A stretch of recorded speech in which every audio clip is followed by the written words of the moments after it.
So often we look at plants we label as weeds for what they take away from a garden, whether that be physical space from the garden, nutrients from the soil, or a certain idea of beauty we have in our minds. But what if we looked at these weeds for what they add rather than what they take away?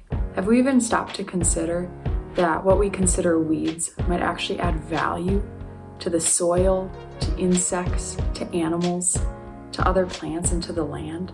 So I have been volunteering for 2 years so far at the Warrenville, Illinois Youth Center, which is a nearby juvenile detention center. During that time, I noticed this courtyard space, which was pretty unused and underutilized.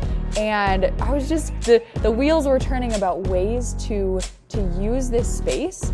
And I read about a book about permaculture and loved the holistic idea of building resilient spaces and resilient communities that are focused on both plants and people.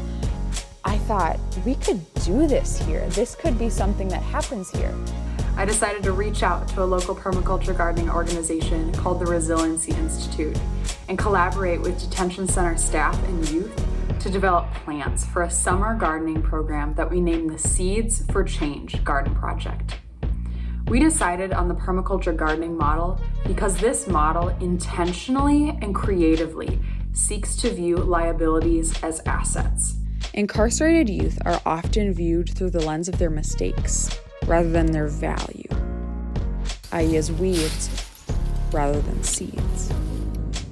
I believe that our society, not unlike a garden, would grow exponentially more healthy and beautiful if we were to integrate diverse perspectives into our policies and practices.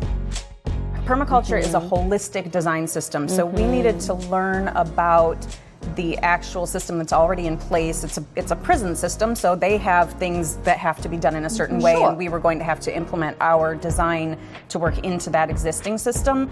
And so we also started talking to the people involved and getting feedback on what they wanted to see in this garden, so that we were involving all aspects of the system, so everyone was included in order to make it sustainable. Seeing the kids experiencing things for the first time. When I see them and I see their face doing something that they never did before, it actually makes me emotional.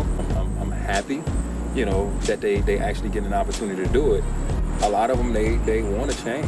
They really do. But with society viewing them as weeds, they throwing them away, and a lot of kids, it makes them feel hopeless.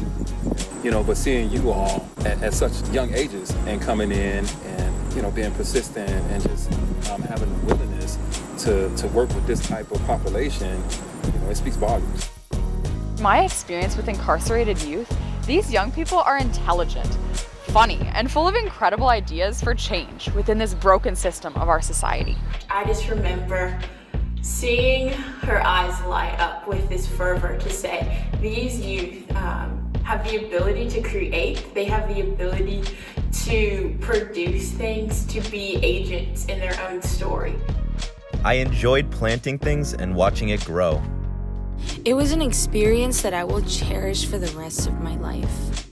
The garden was a lot of fun. It was a getaway place for me, planting fruits and vegetables, moving the wood to the garden, and not to mention the posters we had made. It was one of my favorite places to be. I never imagined planting things and landscaping was so much fun. Great experience overall. And in these past 2 years of learning the beautiful, messy, unique, and challenging life stories of dozens of incarcerated youth, I've come to realize that so many of these young people do not need punishment, they need healing.